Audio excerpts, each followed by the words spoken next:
Hello and welcome. आज से मैं पॉलिटी शुरू कर रही हूँ। सभी चैप्टर्स और इम्पॉर्टेंट पॉइंट्स बताऊँगी। आप हमारे साथ बनी रहिए, हमारे सभी वीडियोस को देखिए, लाइक कीजिए, कमेंट कीजिए, शेयर कीजिए और सब्सक्राइब कीजिए। तो आज का टॉपिक प्रस्तावना है। प्रस्तावना संविधान का एक बहुत महत्वपूर्ण भाग होता है जो ये बताता है कि संविधान किन बातों की व्याख्या करता है। तो शुरू करते हैं आज का टॉपिक।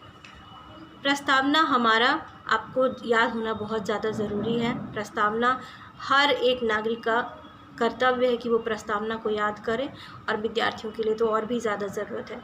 तो हमारा प्रस्तावना शुरू किन बातों से होता है? प्रस्तावना शुरू होता है, हम भारत के लोग भारत को एक संपूर्ण प्रभुत्व संपन्न समाजवादी पंथ निरपेक्ष लोकतांत्रिक गणराज्य बनाने के लिए और इसके सभी नागरिकों को सामाजिक, आर्थिक और राजनीतिक न्याय, विचार अभिव्यक्ति, धर्म, विश्वास व पूजा की स्वतंत्रता, प्रतिष्ठा और अवसर की समानता प्राप्त करने के लिए इसमें व्यक्ति की गरिमा का ध्यान रखने वाला और एकता तथा अखंडता बनाए रखने वाला बंधुत्व बढ़ाने के लिए दृढ़ संकल्पित होकर अपनी इस संविधान सभा में आज दिनांक 26 नवंबर 1949 को एतद द्वारा इस संविधान को अंगीकृत, अधिनियमित और आत्मार्पित करते हैं।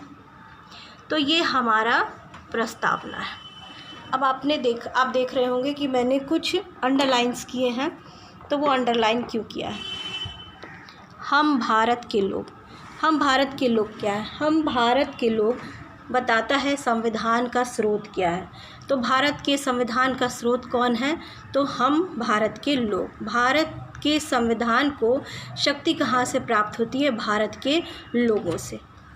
उसके बाद आप देख रहे हैं, अंडरलाइन किया है मैंने, संपूर्ण प्रभुत्व संपन्न समाजवादी धर्मनिरपेक्ष लोकतांत्रिक गणराज्य।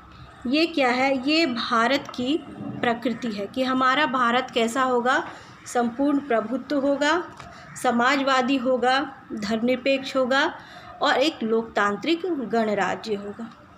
उसके बाद आप देखेंगे न्याय, स्वतंत्रता, समानता और बंधुत्व। ये सभी चीज़ें हैं वो संविधान के उद्देश्य हैं। हमारा संविधान क्यों लिखा गया है? तो व्यक्तियों के साथ न्याय करने के लिए, उन्हें स्वतंत्रता प्रदान करने के लिए, समानता के साथ व्यवहार होने के लिए और सभी में बंधुत्व बढ़ाने के लिए। तो ये जो है ये हमारे संविधान का उद्देश्य है। उसके बाद है 26 नवंबर 1949।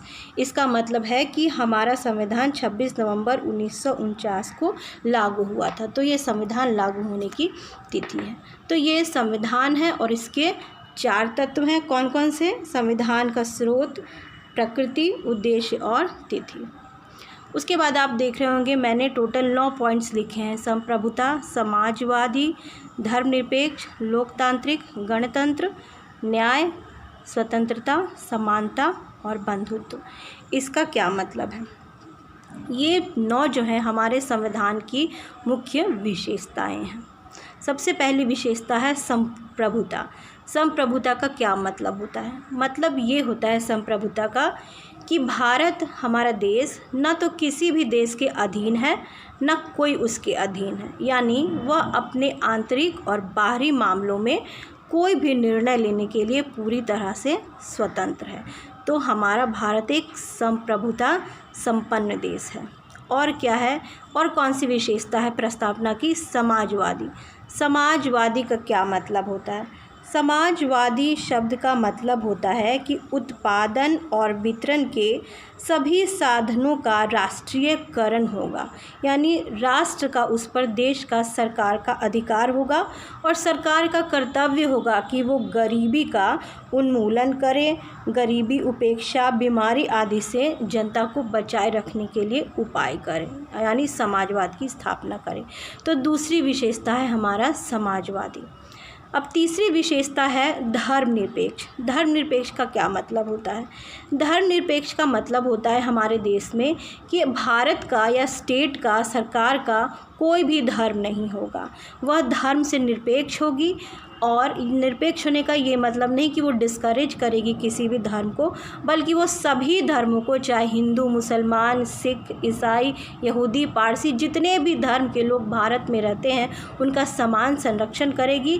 किसी भी एक धर्म को बढ़ावा बिल्कुल नहीं देगी और सभी धर्मों के साथ एक समान व्यवहार करेगी। सरकार का अपना, राज्य का अपना कोई धर्म नहीं होगा।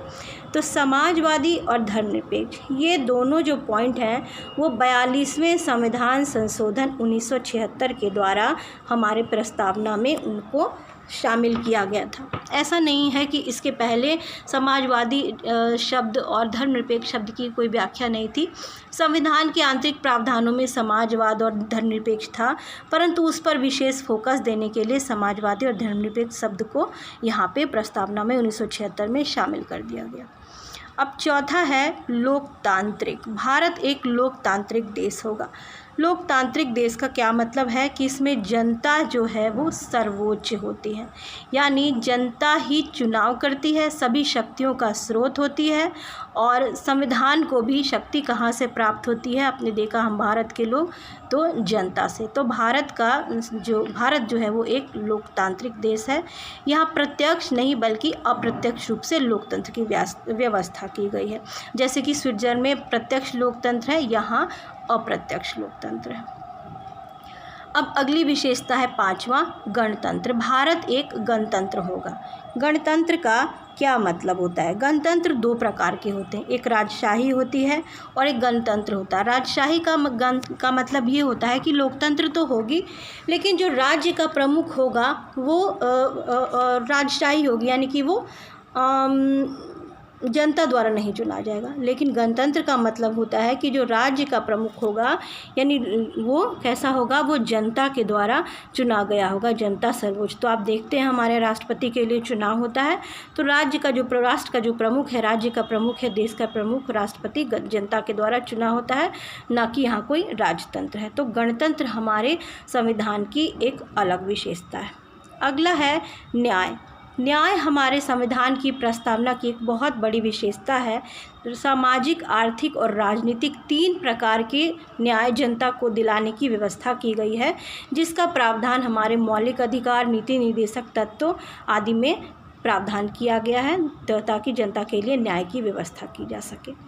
अगला है हमारा स्वतंत्रता। स्वतंत्रता का क्या मतलब है? स्वतंत्रता का ये मतलब नहीं कि आप कुछ भी करने के लिए स्वतंत्र हैं, बल्कि सरकार आपकी स्वतंत्रता की रक्षा करेगी। आपकी किसी भी गतिविधि को सरकार बिना मतलब नहीं रोकेगी, लेकिन वो तब तक जब तक आप दूसरे की स्वतंत्रता का हनन ना करते हैं। तो स्वतंत्रता हमारे संविधान की एक अन्य विशेषता है। अगली विशेषता है समानता। समानता कैसी है? समानता, नागरिक समानता, राजनीतिक समानता, आर्थिक समानता, इसकी व्यवस्था भी मौलिक अधिकारों के माध्यम से की गई है। सभी नागरिकों को समान संरक्षण है, आर्थिक भी समानता है देश में, और राजनीतिक समानता। राजनीतिक समानता बहुत महत्वपूर्ण है। इसका मतलब ये है कि जाति, लिंग भेद किसी भी आधार पर मतदान से लोगों को वंचित यहाँ नहीं किया जा सकता। सभी को समान मतदान करने का अधिकार प्राप्त है। तो नागरिक, राजनीतिक और आर्थिक समानता की व्यवस्था की गई। बंधुत्व हमारे देश की, हमारे संविधान की एक बहुत महत्वपूर्ण विशेषता है।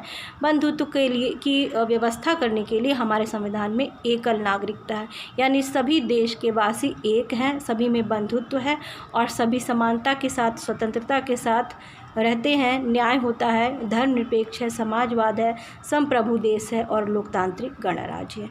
तो ये हमारे संविधान की मुख्य विशेषता है। इसको आप स्नैपशॉट ले लीजिए, नोट्स बना लीजिए, कैसे भी करके इसको आप ध्यान दीजिए। ये बहुत ही आपका इम्पॉर्टेंट चैप्टर है, इससे बहुत सारे क्वेश्चंस आते हैं। तो आज के टॉपिक में इतना ही। अगले दिन मैं किसी दूसरे चैप्टर के बारे में डिस्कशन करूँगी। तब तक आप इसको पढ़िए और अच्छे से मेमोराइज़ कीजिए। Okay, thank you.